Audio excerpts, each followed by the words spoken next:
दोस्तों, हिंदुस्तान का एक नागरिक होने की हैसियत से ये कार्यक्रम मेरी सामाजिक जिम्मेदारी की एक विनम्र कोशिश है।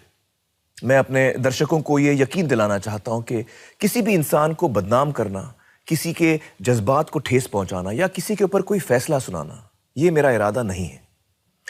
आज हमारे समाज के सामने कई ऐसे मुद्दे खड़े हैं जिनसे लड़ने की बजाय कभी कभी हम उन पर पर्दा डालने की कोशिश करते हैं। इससे गुनाह करने वालों को और शय मिलती है और उनके हौसले और भी बुलंद हो जाते हैं। मैं सिर्फ यही चाहता हूं कि हम इन मुद्दों पर खुल के चर्चा करें, उनका सामना करें, ताकि हम इन समस्याओं के हल ढूंढ सकें। इस बात के मद्देनजर मैं अपने दर्शकों को ये बताना चाहता हूं कि इस प्रोग्राम के कुछ हिस्से कभी कभी बहुत ही संवेदनशील हो सकते हैं और इसलिए आप खुद अपने विवेक और समझ का इस्तेमाल कीजिए और सोच समझकर अपने निर्णय लीजिए। शुक्रिया।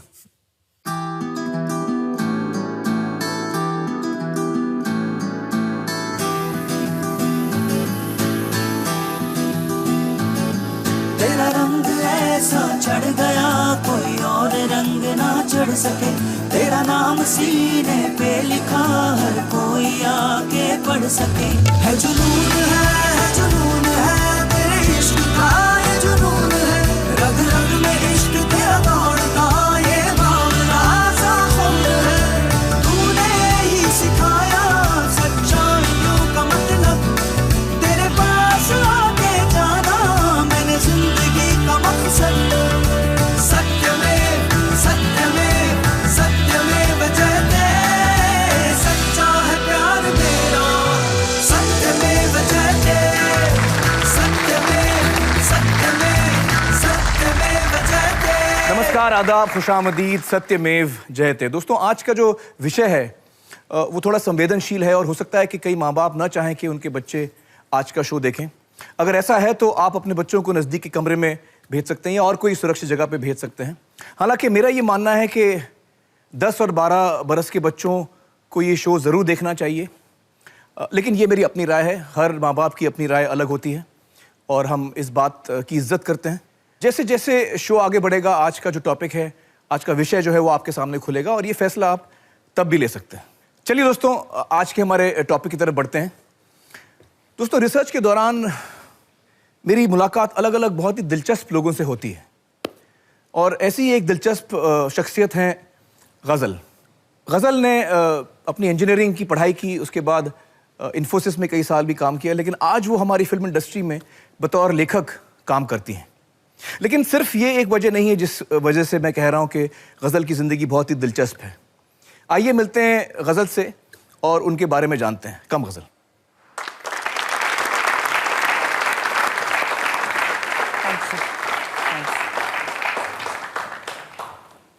गज़ल, आज आप खुश हैं, आप एक लेखक हैं फिल्म इंडस्ट्री में और जो काम आप कर रही हैं उसमें आप खुश हैं जी।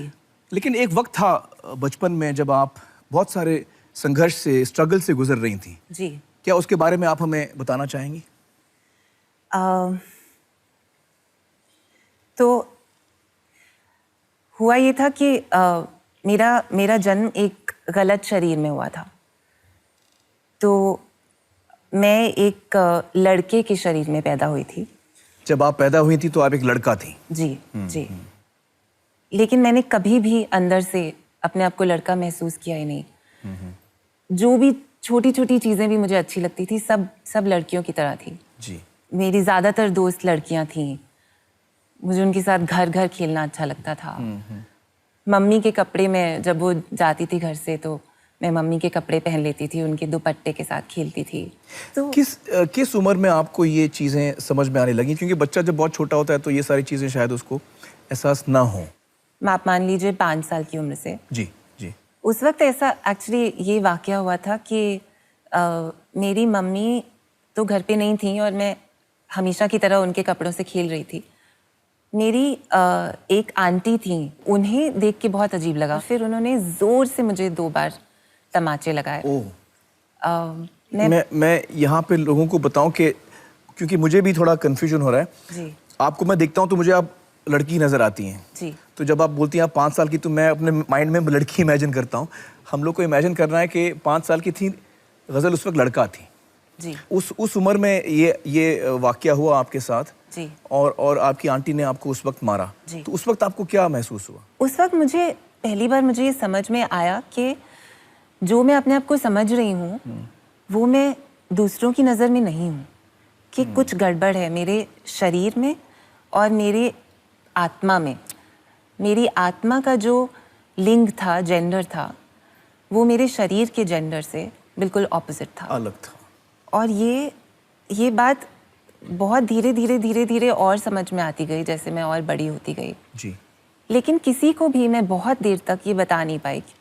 डर और ज़्यादा इसलिए भी लगता था क्योंकि स्कूल में सब बहुत चिढ़ाते थे, मुझे नाम बुलाते थे, कोई छक्का बोलता था, क्योंकि मेरे हाव भाव थोड़े फेमिनिन थे हमेशा, लड़कियों की तरह थे, इसलिए। मुसीबत ये थी कि मुझे पता था कि मुझे इन्हें कंट्रोल करना है, मुझे अपने आप को ज़्यादा लड़कियों जैसा नहीं दिखाना है, क्योंकि लोग मजाक उड़ाते थे वरना। जी। तो मैं अपनी पहचान को और दबाने की खुद ही कोशिश करती थी। तो एक तरह से एक कैद थी वो। हर रोज़, हर मिनट, हर जीता सेकंड एक जेल में थी मैं। ये ऐसे है कि जब आप मानिए कि कोई भी, जैसे यहाँ पे कोई भी लड़की है, जो कोई भी औरत है, अगर उनसे कहा जाए कि आपको पूरी जिंदगी बस एक लड़के का रोल जीना है, हर रोज हर वक्त, वो थी मेरी जिंदगी। फिर आपने पहली दफा कब किसी से इसके बारे में जिक्र किया या बातचीत हुई? तब मैं कुछ 13-14 साल की थी। पापा से मैंने उस दिन सब कुछ पहली बार बताया था, और जाहिर सी बात है उन्हें एकदम से समझ नहीं आया। उन्होंने कहा मुझे नहीं समझ में आ रहा है कि एक लड़का कैसे एक लड़की की तरह महसूस कर सकता है। पर उन्होंने कहा कि मैं फिर भी ये नहीं कह रहा हूँ कि मुझे प्रॉब्लम नहीं लग रही है तो ये प्रॉब्लम है नहीं तुम्हारे लिए। मैं समझने की कोशिश करूँगा, लेकिन ये शायद एक दौर हो, एक फेज़ हो जो निकल जाएगा। लेकिन फिर बड़े होते होते जब मैं 16 साल की हुई, वैसे भी एक टीनेज होती है, आप अपने आसपास और लोगों को देखते हैं, किसी का रोमांस हो रहा है, लोग डेट पे जा रहे हैं और क्लास में रिलेशनशिप्स बन रहे हैं, और मुझे लग रहा था कि मैं हमेशा अकेली रहूँगी, कि मेरी लाइफ में कभी भी ये नहीं आएगा। सो मैं काफ़ी ज़्यादा डिप्रेस्ड थी और पढ़ाई नहीं कर पा रही थी। तो मैं एग्ज़ाम के पहले दिन सुबह मैं घर छोड़ के चली गई। मैंने कुछ पैसे चुराए घर से और मैंने दिल्ली की ट्रेन पकड़ ली। जैसे ही ट्रेन पटियाला से निकली, मेरे रोंगटे खड़े हो गए थे। मुझे एकदम से बहुत डर लगा। हद तब हुई जब कुछ 2-3 कोई ऑटो रिक्शा वाले या कोई और आदमी मुझे आके बोल रहे थे कि चलो चलते हैं, हमारे साथ चलो। तो आपको डर लगा? मुझे बहुत ज़्यादा तब डर लगा, और मुझे लगा कि मैंने ये गलत किया है। तो मैंने एक एसटीडी से फ़ोन किया, मम्मी ने उठाया और वो रो रही थी। उन्होंने कहा तुम प्लीज़ वापस आ जाओ, हम तुम्हें कुछ नहीं कहेंगे। तो मैंने बोला कि हाँ, मैं सुबह आ जाऊँगा। और कुछ करीब 2 घंटे बाद मेरे कंधे पर किसी ने ऐसे टैप किया, तो मैंने देखा मेरे पापा के सबसे अच्छे दोस्त जो दिल्ली में रहते हैं, अच्छा, वो थे। पापा ने उन्हें फ़ोन कर दिया था, फिर वो मुझे अपने घर ले गए और सुबह पापा ड्राइव करके आए थे पटियाला से। वापस ले जाते टाइम उनकी आंखों में आंसू थे। उन्होंने कहा कि मैंने हमेशा तुम्हारा दोस्त बनने की कोशिश की है, तुम मुझसे बात क्यों नहीं कर सकते, ये करने की क्या ज़रूरत थी। मैंने उन्हें बताया वही प्रॉब्लम है, वो फेज़ गुजरा नहीं, वो ख़त्म नहीं हुआ, मुझे लगता है कभी ख़त्म होगा भी नहीं। तो उन्होंने कहा हम समझते हैं, तुम हमसे बात तो किया करो, तुमने उसके बाद कभी बात नहीं की। तो हमें लगा शायद सब ठीक है। ये इतना बड़ा सपोर्ट रहा है मेरी लाइफ में, मेरे माँ बाप का, जो मैं मतलब शब्दों में मैं बयान नहीं कर सकती उसको जी। वो एक बड़ा मोड़ था मेरी ज़िंदगी में, जब मुझे लगा कि मुझे अपनी ज़िंदगी ऐसे वेस्ट नहीं करनी है, मुझे कुछ करना है आगे। तब मैंने बहुत पढ़ाई की, इंजीनियरिंग में मेरा एडमिशन हुआ। कॉलेज के बाद इन्फोसिस में मेरा कॉलेज से प्लेसमेंट हो गया था। 2 साल में मैसूर में रही। उसके बाद मैंने हमेशा से अपने आप को बहुत अकेला महसूस किया था, लेकिन अब मैं बिल्कुल अकेली थी। मुझे लगता था कि जो मेरी ज़िंदगी का जो सबसे बड़ा सपना है कि मुझे अपना शरीर बदलना है, अपना शरीर सही करना है मेडिकली, वो तो शायद मैं ना कर पाऊँ, शायद बहुत देर तक ना कर पाऊँ। तो मैंने सोचा एटलीस्ट मेरा जो दूसरा बड़ा सपना है ज़िंदगी का वो तो पूरा कर लूँ, फिल्म्स में काम करने का जो मेरा सपना था बचपन से। तो इसलिए मैंने मैसूर छोड़ा और मैं मुंबई आई। यहाँ पे मैंने जेवियर्स कॉलेज में फिल्म मेकिंग का कोर्स किया। उस कोर्स के दौरान हमें एक डॉक्यूमेंट्री फिल्म बनानी थी, तो मैंने डॉक्यूमेंट्री बनाई इसी विषय पर, जेंडर आइडेंटिटी के ऊपर। उस फिल्म की रिसर्च के लिए मैं बहुत से और लोगों से मिली जो या तो इस सफ़र से गुजर रहे थे या गुजर चुके थे। उनसे पूछा कि उन्होंने कैसे क्या किया, क्या मेडिकल प्रोसीजर फॉलो किया। तो वो सब बात करके मुझे लगा कि ये मुश्किल है पर नामुमकिन नहीं है, और शायद अब मेरी ज़िंदगी में भी ये वक्त आ गया है। फाइनली जब मैं वो फिल्म लेकर घर गई, पटियाला गई, और मम्मी पापा को दिखाई, भाई को दिखाई, जब हमने फिल्म ख़त्म हुई तो उन्होंने मेरी तरफ मुड़ के देखा और कहे, तो फिर तुम कब कर रहे हो? तो फिर तुम कब कराना चाहती हो ये ऑपरेशन?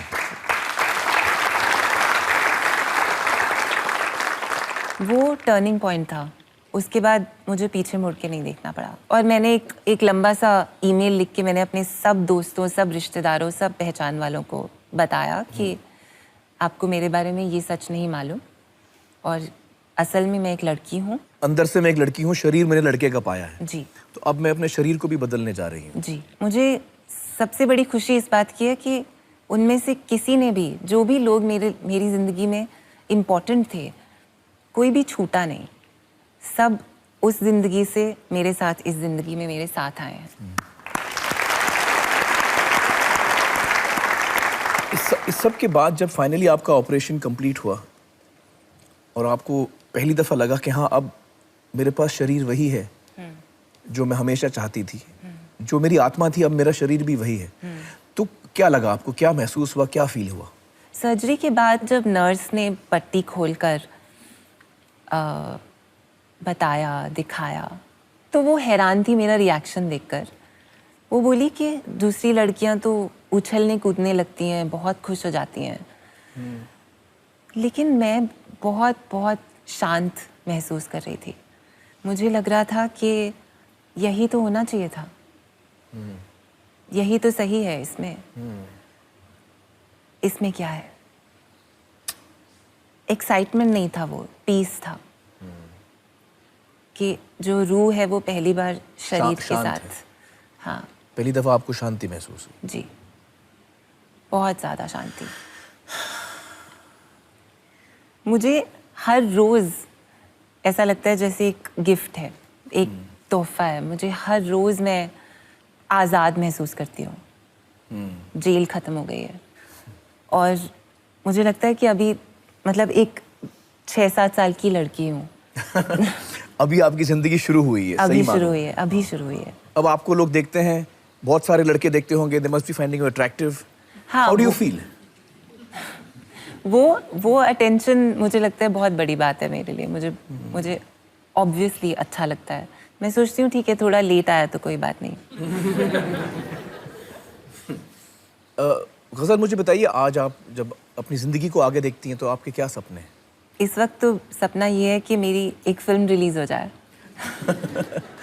तो मेरे लिए भी कोई अच्छी कहानी लिखी है और मेरे पास लाई है। I'd love to read the script. I'll be very happy to bring you something. उसके अलावा मैं दुनिया घूमना चाहती हूँ, दूसरा सपना है। और तीसरा सपना ऑफ कोर्स मेरा ये है कि अगर कोई अच्छा पार्टनर मुझे मिला तो बहुत अच्छा होगा, कोई जीवन साथी। लेकिन एक ही बहुत ज़रूरी बात है मेरे हिसाब से। कई लोग जब इस बारे में जानते हैं तो कई लोग ऐसा सोच लेते हैं कि अच्छा, इसने सेक्स इसलिए चेंज कराया होगा ताकि ये लड़कों के साथ रिलेशनशिप कर सके। ये गलतफहमी मैं चाहती हूँ लोगों की दूर हो, क्योंकि वो मैंने इसलिए नहीं किया कि मुझे किसी और से प्यार हो, वो मैंने इसलिए किया क्योंकि मुझे अपने आप से प्यार करना था।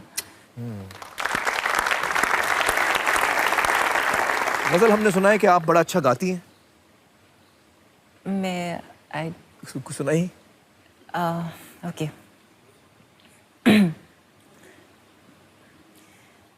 ये हौसला कैसे झुके, ये आरज़ू कैसे रुके, मंजिल मुश्किल तो क्या, धुंधला साहिल तो क्या, तन्हा ये दिल तो क्या हो।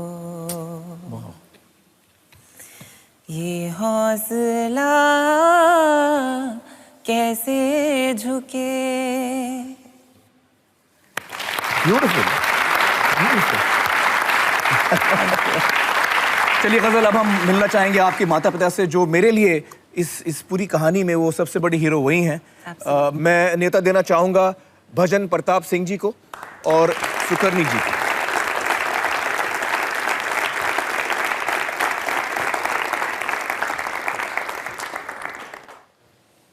जब आपने फैसला किया गजल के साथ कि आप लोग लिंग बदलेंगे, सेक्स चेंज करेंगे, तो उस वक्त आपको दिक्कत हुई होगी या ये शायद तकलीफ भी हुई होगी कि आसपास के लोगों को कैसे समझाएं या बाकी परिवार वालों को कैसे समझाएं, ये बात आपके मन में आई थी? हाँ आमिर जी, मैं थोड़ा मुश्किल दौर से गुजरी थी तब। मुझे बहुत बुरा लग रहा था कि इसको इतनी तकलीफ़ क्यों भगवान ने दी है। आज वैसे मैं बहुत फ़ख्र से कह सकती हूँ कि मैं गज़ल की माँ हूँ। इसने हमें बहुत सारी खुशियाँ दी हैं। तो जब आपने फर्स्ट डिसाइड किया पहली दफ़ा, तो आप लोगों ने क्या फ़ैसला किया कि कैसे लोगों को बताएंगे, या कुछ उसके बारे में सोचा आप लोगों ने? तो तब हमने थोड़ा महसूस किया कि अब अगर इसका सेक्स चेंज हो ही गया है तो ये अब दिखने में लड़की ही होगी, तो एकदम से पड़ोसियों को ऐसे मुश्किल उनको भी लगेगी, इसको भी लगेगी। तो तब हमने डिसाइड किया कि हम पड़ोसियों को खुद ही जाके तो समझा के उनको बता देंगे। तो उनको हमने बारी बारी से सबको जाके समझाया। लेकिन मैं ये कहना चाहती हूँ कि ये बहुत बहुत बड़ी हिम्मत का काम है कि आप अपने मोहल्ले के हर घर में जाकर ये बात बताना कि हमारे बच्चे को ये प्रॉब्लम थी और अब उसका ये सोल्यूशन हो चुका है, और हम चाहते हैं कि आप उसको उसी तरह माने, कबूल करें, उसको स्वीकार करें, उसी तरह माने और उससे उसी तरह बर्ताव करें। जी जी। दोस्तों, इस वक्त हम लोग 3G लिंक के जरिए बात करेंगे गजल के मोहल्ले वालों से पटियाला में। जी नमस्कार, बहुत बहुत शुक्रिया हमारे साथ जुड़ने का। तो जब आपको पता चला कि गजल लड़के से लड़की बनना चाहती है, तो आप लोगों का क्या रिएक्शन था? जब उसने डिसाइड किया कि मैंने जाना इस चेंज के लिए, तो उसने फ़ोन पे मेरे साथ बात की थी कि आपको कैसे लग रहा है। तो मैंने उसको सिर्फ यही कहा था कि जो लोग तुम्हें प्यार करते हैं, तुम्हारे फ्रेंड्स, तुम्हारे रिलेटिव्स, दिल कीप लविंग यू, उनको कोई फ़र्क नहीं पड़ेगा आप कपड़ों के पीछे क्या हो। तो बिल्कुल आप जा सकते हो इस चेंज के लिए। हम आपको वैसे ही प्यार करेंगे जैसे हम अब करते हैं, रादर ज़्यादा करेंगे, क्योंकि हमें लगेगा कि आप खुश हो। That's all. मेरे को, मैं पर्सनल एक्सपीरियंस यही बोलूँगी कि मुझे 101% खुशी भी हुई। पहले ज़रूर थोड़ा सा धक्का लगा था, उसके बाद बहुत अच्छा लगता है। गुन्नो इतना अच्छा नहीं था जो गज़ल इतनी सुंदर बनी है।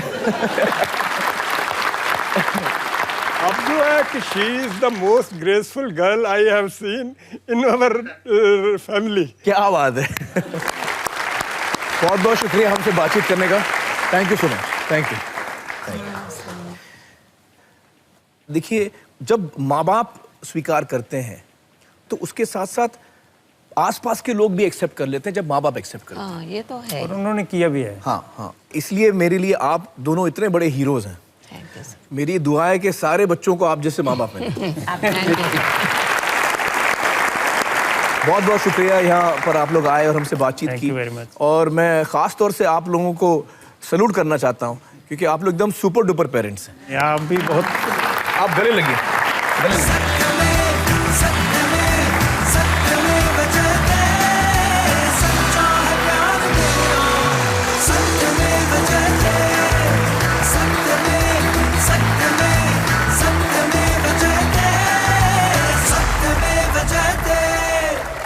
चलिए आइए दोस्तों, मिलते हैं हम अपने अगले मेहमान से। अजमेर के एक पढ़े लिखे मध्यम वर्गीय परिवार में जन्म हुआ था दीपक का। माता पिता, रिश्तेदार और आस पड़ोस के लोग बचपन से ही वे सभी के चहीते थे। परिवार से उन्हें भरपूर प्यार मिला। एक अच्छे स्कूल में पढ़ाई भी हुई। पढ़ाई में भी दीपक हमेशा ही अव्वल आते रहे। आज दीपक एक अच्छे पद पर काम कर रहे हैं और खुशहाल जिंदगी बसर कर रहे हैं। लेकिन उनकी जिंदगी में एक वक्त ऐसा भी था जब वो काफी हताश हो गए थे। अंदर ही अंदर घुट रहे थे। हालात इतने बिगड़ गए थे कि उन्होंने खुदकुशी करने की ठान ली थी। दीपक, ऐसा क्या हुआ था आपकी जिंदगी में कि आपने सोचा मैं अपनी जान भी ले लूं? देखिए, जैसा कि गजल ने आपको बताया कि आपको एक तरह का रोल दिया जाता है, आपको रोल करना होता है। तो आदमी होने का एक मतलब होता है हर समाज में, औरत होने का एक मतलब होता है हर समाज में, और उन मतलबों में एक मतलब ये भी होता है कि अगर आप आदमी हैं तो आपको हमेशा एक औरत ही पसंद आनी चाहिए। तो हुआ ये कि बड़े होते होते मैं एक थोड़ा फेमिनिन चाइल्ड था। 5-6 साल से ही लोग मुझे बोलते थे, भैया ठीक से बैठ जाओ, बंदे बन जाओ, ढंग से बैठो, तुम ये क्या ऐसे हाथ ऐसे करके बात करते हो, क्या तुम इतने खुश क्यों हो, तुम लड़का हो, लड़के की तरह रहो। हाँ, लड़के की तरह खुश हो ना। अब एक 5 साल का बच्चा क्या जानता है लड़का होने का क्या मतलब। बस वो तो यही सुन रहा है कि आप अच्छे नहीं हो, मुझ में कुछ गड़बड़ है, हाँ आप बुरे हो। तो फिर हुआ क्या कि 12 साल 13 साल के आसपास क्या होता है कि लड़के और लड़कियां एक दूसरे को देख के अजीब तरह से हंसते हैं। और मुझे समझ में नहीं आ रहा था कि तुम पिछली क्लास तक तो एक दूसरे के दोस्त थे, इस क्लास में आते ही तुम लोगों को क्या हो गया, तुम्हारे ग्रुप्स अलग बन गए, एक दूसरे को देख के तुम लोग हंस रहे हो, ये क्या हो रहा है। मतलब मेरे ऊपर वो सब कुछ मिसिंग था। फिर क्या हुआ कि मुझसे किसी लड़के ने फ्लर्ट किया। ओके। पहली बार मेरे दिल की धड़कन इतनी बढ़ गई, मेरे गाल लाल हो गए, और वो सारी चीजें जो आप देख रहे थे वो अब आपके साथ हुआ। वही पागलपन जो मैं देख रहा था, जो मैं समझ नहीं पा रहा था, वो पागलपन मुझे खुश कर रहा था। वो नहीं, आप कहते हैं कि जब वो लड़का मुझसे फ्लर्ट कर रहा था तो मुझे ऐसा लग रहा था नहीं ऐसा मत करो, लेकिन रुको मत, नहीं तो मुझे तब समझ में आया कि अच्छा तो ये हो रहा है उन लोगों के साथ। लेकिन ये मेरे साथ, लड़कियों के साथ, उस समय मुझे इतना समझ में नहीं आ रहा था कि ये किसके साथ होना चाहिए। लेकिन आपने कभी भी लड़कियों से दोस्ती करने की कोशिश की? हाँ, मैंने करी थी, लेकिन जहाँ बात आती थी हाथ पकड़ने की या हाथ पकड़ने से ज्यादा, वहाँ मुझे लगता था अच्छा नहीं लग रहा, कोई गड़बड़ लग रहा है। नहीं, मुझे नहीं करना है। आप डेट पे कैसे लड़की के साथ? देखिए, हमारे यहाँ ना डेट का मतलब वो नहीं होता जो बम्बई में होता है। एक मिनट, बम्बई में क्या मतलब होता है पहले वो बताइए।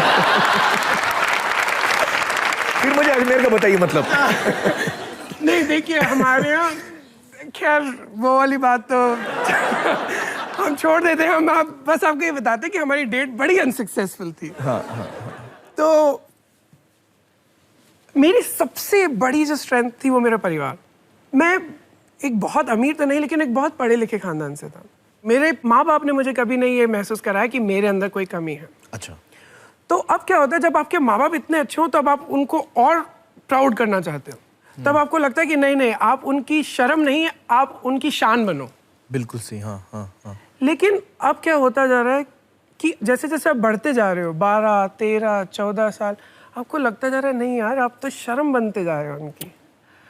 तो मैंने सोचा देखो, बहुत ये शर्म की बात हो रही है, अब इससे ज़्यादा मैं शर्म नहीं दे सकता अपने पेरेंट्स को, मुझे मर जाते हैं अपन। मैं ब्लेड लेके बैठा रहता था। 11th और 12th में पढ़ाई में मन नहीं लग रहा है, कुछ नहीं आ रहा कि काटूं नहीं काटूं, दर्द हो रहा है, अरे बाप रे, दर्द हो रहा है, दर्द हो रहा है, नहीं काटना है। फिर एकदम से मेरे दिमाग में आता था यार मेरी माँ मर जाएगी अगर मैं मर गया तो। वो ये दुख नहीं सह पाएंगे। हाँ, तो फिर मरने का प्लान कैंसिल। क्योंकि ये बहुत जरूरी है हम सबको जानना कि देखिए बच्चे की क्या कैफियत होती है। वो टाइम पे वो अपने आप को इतना अकेला महसूस करता है, इतना डरा हुआ अपने आप को महसूस करता है। अपनाया जाना इंसानी जरूरत है, और ये मुझे आज समझ में आता है कि पहले खुद को अपनाना उससे भी बुनियादी नहीं। दूसरों से अपना, लेकिन एक बच्चे के लिए तो पहले दूसरे मुझे अपनाए वो ज्यादा अच्छा है। फिर बीच में क्या हुआ कि हमारी कॉलोनी में एक लड़का रहता था। अब वो हमारे अंदर इंटरेस्ट बड़ा दिखाता था। when I kissed him for the first time, that's when I realized that I had like an out of body experience. It's like, what is this? अब मेरे पास दो तरह के एक्सपीरियंस है. एक तो है कि मरने के क्लोज आना कैसा फील होता है, और एक जीवन जीने में मेरे आगे मेरे पास क्या क्या हो सकता है. तो 16 साल का बच्चा दो एक्सपीरियंस कंपेयर कर रहा है. I was like, I want the second one. हाँ, मुझे जीना है भाई, जीना है और मुझे खुशियाँ देखनी है. खुशियाँ देखनी है. फिर जिए कैसे? जीने के लिए हमने कहा कि देखो, हम अपोलोजेटिक नहीं होंगे, हम सॉरी नहीं मांगेंगे पैदा होने के लिए. हम जीवित हैं और हम अलग हैं, इसके लिए हम सॉरी नहीं मांगेंगे. क्या होता है कि अब जितनी ज्यादा दया मांगे उतनी ज्यादा आप घृणा पाते हैं. क्या बात है, कितनी बड़ी बात बोली. माता पिता से कब आपने बात की इसके बारे में पहली दफा? मैंने जब मैं 20 साल का हुआ था, मैंने अपना बर्थडे चुना सबसे पहले तो उन्हें बताने के लिए. अच्छा. तो इनका बर्थडे वाले दिन तो ज़्यादा कुछ नहीं कहेंगे, तो चलो ठीक है, बात करके देखते हैं इनसे. तो मैंने पापा को कहा कि मेरे लिए एक आदमी का दिमाग और एक आदमी का शरीर जितना ज़्यादा सुंदर और आकर्षक है, उतना एक औरत का दिमाग और औरत का शरीर मुझे आकर्षित नहीं करता. My father silent.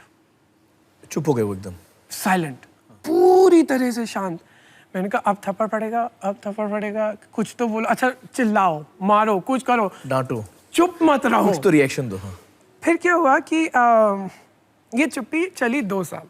2 साल? नहीं. देखिए 2 साल तक कुछ कहा नहीं उन्होंने. और ये बहुत बड़ा अचीवमेंट है एक पंजाबी फैमिली के लिए.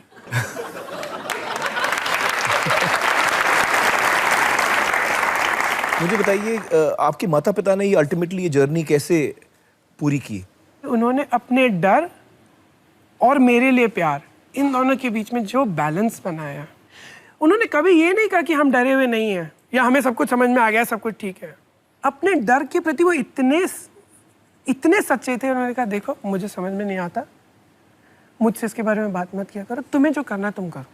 तो उन्होंने कभी अपने डर को इस्तेमाल नहीं किया मुझसे नफरत करने के लिए. तो उनको डर भी लग रहा था, आपकी बात भी नहीं समझ रहे थे? अरे डर कितने हैं हमारे यहाँ. शादी, बच्चों को हम पैदा बड़ा करते हैं शादी के लिए. बेटा पढ़ ले, कौन शादी करेगा? नौकरी नहीं, कौन शादी, सबका आज है, कौन शादी करेगा? अल्टीमेटली हर चीज शादी पे आके रुकती है. एग्जैक्टली. तो जब आप ऐसे समाज में रहते हैं जहाँ शादी सारी समस्याओं की हल देखी जाती है, वहाँ डर क्या होंगे? अरे भाई तो अकेला रह जाएगा, अभी तो अच्छा लग रहा है, अभी जवान है, बुढ़ापे में कौन साथ होगा तेरे. तो जब आप किसी आदमी से बात करें तो उसके आर्ग्यूमेंट से ज़्यादा उससे डरों से बात कीजिए. होमोसेक्सुअलिटी को साइड में रखते हैं, पहले डर के बारे में बात करते हैं कि क्या गारंटी है अगर मैंने शादी कर ली कि मेरी वाइफ मेरे से 20 साल पहले नहीं मरेगी, या क्या गारंटी है कि मैं अकेला कभी नहीं मरूंगा, या क्या गारंटी कि मेरे बच्चे मेरा साथ दें. तो मम्मी पापा को समय लगा. आज ये हाल है कि मेरे माँ बाप मुझे देखते हैं, उनको लगता है अच्छा कमा रहा है, अपने करियर में आगे बढ़ चुका है, साइकोलॉजिस्ट बन चुका है. तो आज जब वो मुझे देखते हैं तो उनके डर कम है, प्यार वही है. डरों की वजह से प्यार नहीं दिख रहा था, प्यार वही है. तो उन्हें काफ़ी हद तक ये यकीन हो गया कि हमारा बच्चा खुद का ख्याल रख सकता है, और सबसे बड़ी बात कि उसमें खुश रहने की शक्ति है. वाह. और आज बात ये है कि मेरी मम्मी व्हाट्सएप पे मेरे पार्टनर से ज़्यादा बात करती हैं और मुझसे कम बात करती हैं. चलिए दीपक, बहुत बहुत शुक्रिया हमसे बातचीत करने का. Thank you so much. Thank you. दोस्तों, आज हमारी ऑडियंस में सारे ऐसे माँ बाप हैं जिनके बच्चे 10 से 17 साल तक की उम्र के हैं. और जब हम ब्रेक से लौटेंगे तो मैं आपसे पूछूंगा कि अगर आपके बच्चों ने आपसे कभी ऐसी बात कही, अपने जज्बात आपके साथ बांटे, तो आपका क्या रिएक्शन होगा? आप भी सोचिए.